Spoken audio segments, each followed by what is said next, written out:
I'd like to thank you so much for your comments and feedbacks on my last two videos. As you have been watching me so far, I believe that you're serious in quickly overcoming your language barrier to be able to hear, understand, and speak, or even present in English. If you're like some friends of mine, you may have your own unique talents. You may have your dreams and wishes.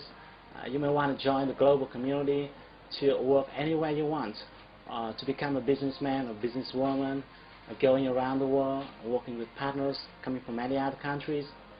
But you and I have the same disadvantage of living in a non-English speaking country. Some years ago, when I was struggling with my English, I used to ask myself, oh, why is it English? Why isn't it Vietnamese? I'm not sure if you ever had the same thought, but that damn language is holding you back, right? Sorry I'm using bad word here, but it is holding you back from showing your real capability to the world. Now I want to tell you that it is not very hard to learn to speak a new language if you know to do it the right way. That's why I'm here to share with you some of my best knowledge and experience, the knowledge that I usually teach in my private coaching class only. But the reason why I created this video series and share with you for free is because I don't organize such program very often, and I have to do many other consulting works. And I understand that not everybody can afford to spend more than $100 to attend my class, my 3 or 4 session program. So I created this video hoping that it will help you achieve your goal. In the last video, we have talked about the core vocabulary, and we have learned that it determines whether or not you will quickly achieve your learning target. And today, I'm going to share with you a technique that will help you quickly access to the core vocabulary. It will help you retain those words in a longer period of time, and more importantly, it will help you learn in a more comfortable way. In the first part of the video, I'm going to explain how and why you remember or forget a certain word. What is the mechanism here? And I'm going to tell you the big mistake in learning vocabulary that many language learners make.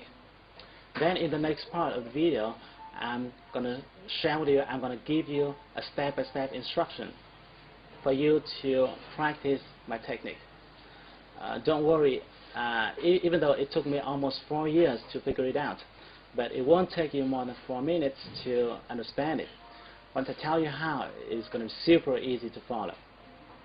So are you ready? Let's start. Have you ever asked yourself why sometimes you could retain a piece of information for quite long the first time you heard or saw it, but when you learn language, when you learn English, sometimes you couldn't remember a certain word, even though it was not the first time you learned it. Even though it was not the first time you learned it, and the common case here could be you see some word which is familiar, but you can't remember its meaning. It happens all the time, right? You can't remember its meaning. Let me tell you why. Your brain will easily remember things that it can associate.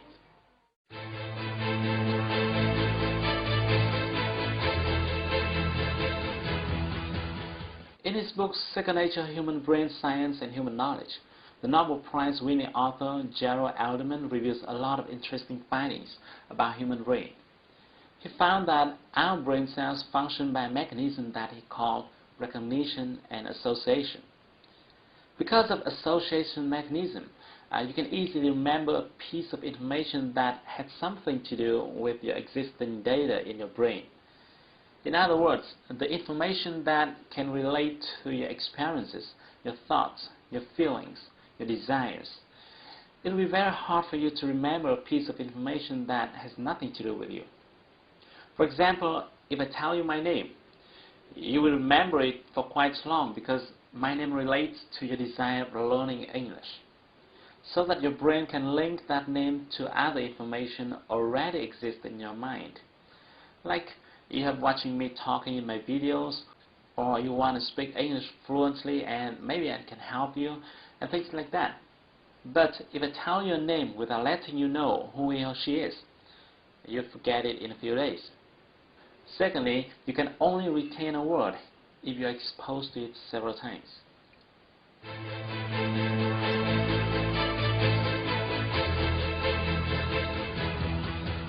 There's a very important point here, and many people don't know it. It is you need to be exposed to that word in different contexts. It will be very difficult for you to remember a word if you learn it several times but in the same context. That's the reason why sometimes you learn a word in your class and then you wrote it down in a notebook. Then you may look at it once or twice, but you still forget it. And even worse, some people try to learn vocabulary from a list. This is a very big mistake, because I'm sure that you will never be able to retain words by memorizing from a list, no matter what kind of list it is, with or without quotes attached to it. So remember, you can retain a word much more easily if you are exposed to it several times and in different contexts. Now let's move to the next part. Let me show you my technique, the free reading technique.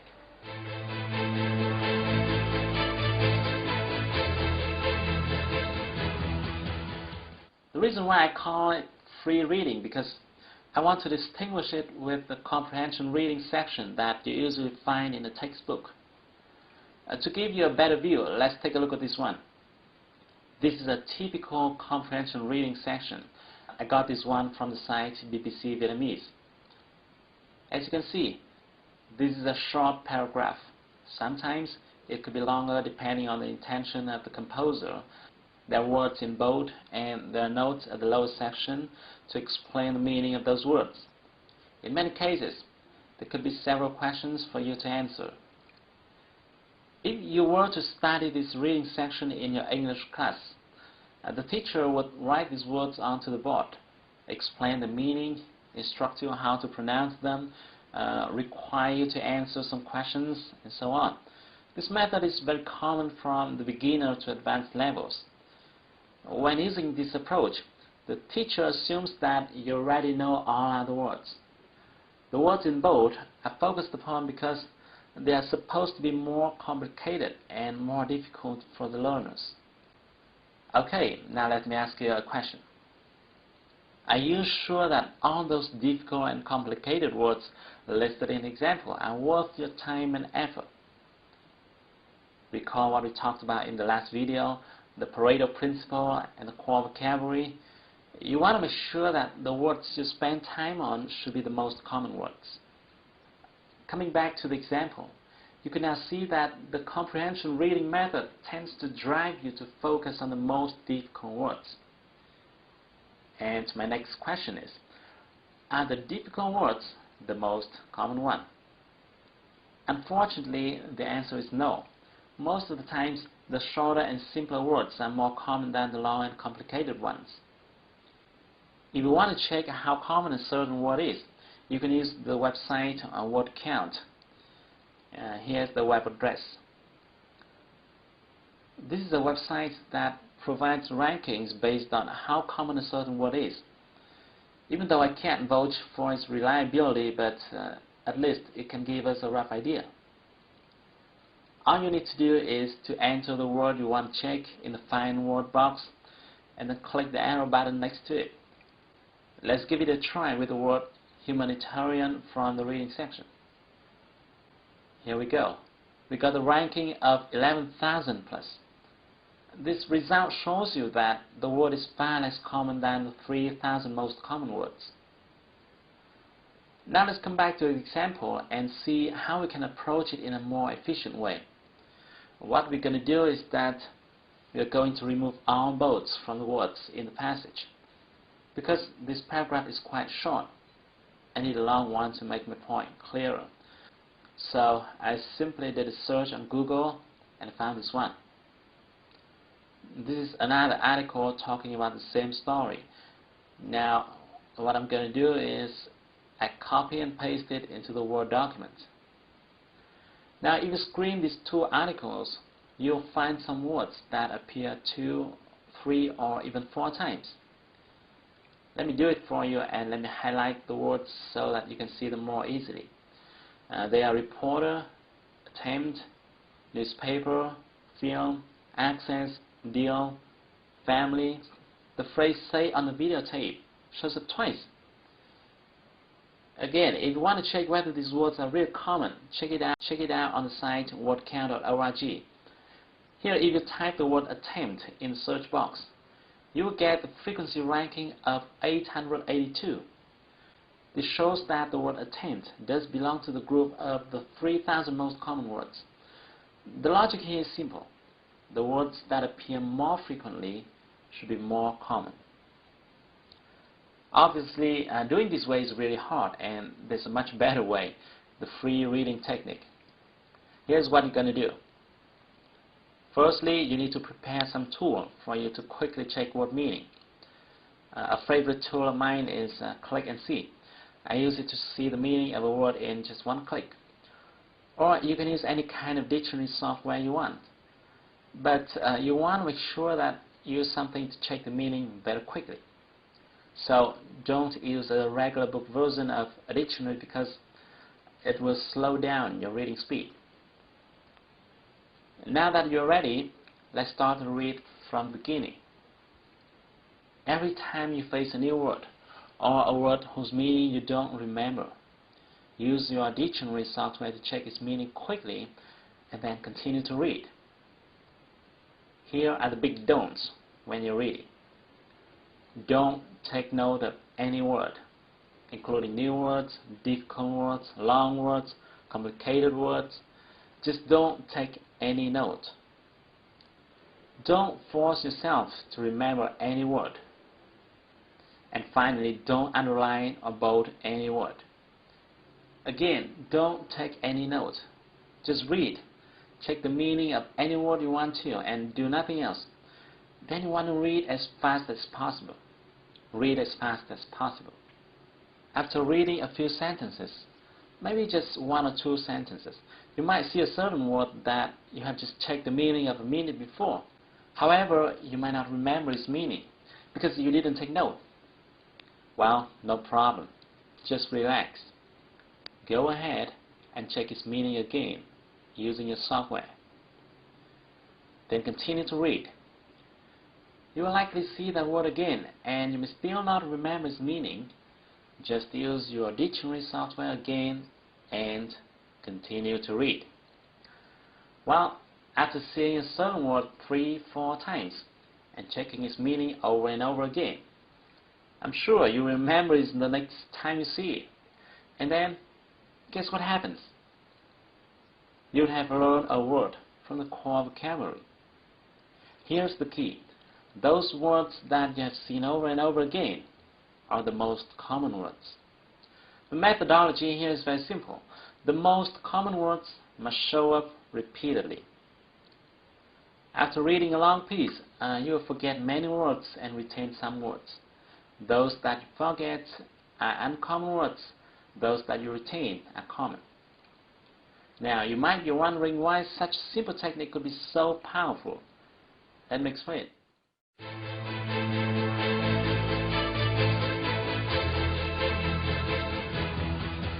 I call it the art of simplicity. Firstly, the free reading technique naturally drives your focus to the most common words and phrases. And at the same time, it helps you save time by not making you struggle with the uncommon ones. Secondly, following this technique, you don't need to force yourself to memorize vocabulary. You naturally retain vocabulary because you see a certain word over and over again. And more importantly, you see that word in various contexts and in different sentence structures. This helps you understand the real meaning of that word and gives you a sense of it. Sometimes you find that a certain word usually occurs prior to or after another word. This helps you remember how to use it in combination with another word. Thirdly, this technique allows you to freely choose any content you want to use as your reading materials. Remember that you retain much more easily the information that you care about, that you're interested in. Whether you are interested in science or art entrepreneurship, or stock exchange, you'll find tons of reading material on the internet. This will keep you excited every time you sit down to study.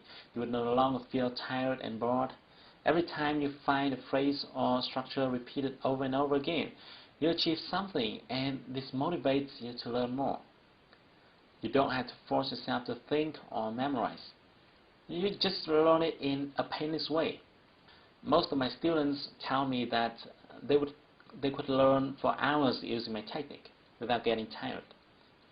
This is very important for you to learn a new language quickly. And your next question might be, what type of material should I use to practice? To this question, I strongly recommend using forums. Why? Firstly, because you can easily search a forum that you are interested in. For example, if you want to open your own business, you can search forums discussing about entrepreneurs. Secondly, forum is easier for you to start comparing with newspapers or books. Thirdly, in forums, people use daily conversation style, and it is in favor of your listening and speaking skills. And the last but not least, in forums, you're free to post your comments or replies. And by doing so, you really get involved in the communication process. Now that I've shared with you the method that you can use to access to the core vocabulary, the very important factor that will help you be able to hear, understand, and speak in English. This method is simple, but it's powerful. I used it myself, and later on, my students have used it to overcome the English obstacles. Now, there are some notes for you when practicing this method. Firstly, you've got to do exactly what I've told you. Don't do it yourself. Don't do it your own way. Sometimes when you practice this method, you may not understand a certain word or sentence even after checking its meaning. It is fine. It is fine, because a dictionary can't help you understand everything. I know that in that case, what you should do is just go ahead and ignore that sentence. I know this feeling is a little bit uncomfortable because normally we will be tempted to understand the whole content, but you need to adapt to this feeling, because our purpose here is not to understand the whole content, but to collect the most common words. And thirdly, as you start reading the first page, your reading speed will be very slow, and you may have to check your dictionary too frequently. In my experience, it may take you hours to read and understand the very first lines if your vocabulary is few. And then you would feel a little bit tired and frustrated. It is okay. What you should do then is to take a break and relax before coming back. Then if you continue to read the next page, you'll find that you have to check your dictionary much less frequently. And your reading speed will increase dramatically after the very first few pages. But, you know, unfortunately, not many learners know this. Most of them quit too early without knowing that success is waiting for them right around the corner. And finally, you've learned that it took me almost 4 years to figure out this method, and it now takes you 4 minutes to get it. Now I want to give you 2 more numbers. If you spend 40 minutes every day with this method, continuously in 4 months, let me repeat, 40 minutes every day, continuously in 4 months, you will have enough words to be able to speak as I'm doing right now. I guarantee that. Okay, I hope you find it useful. Thank you so much for watching my video. I will send you another video soon. Don't forget to share this one with your friends and your beloveds. But until then, take action. Do something today to improve your English. Because if you want to shine tomorrow, you've got to sparkle today.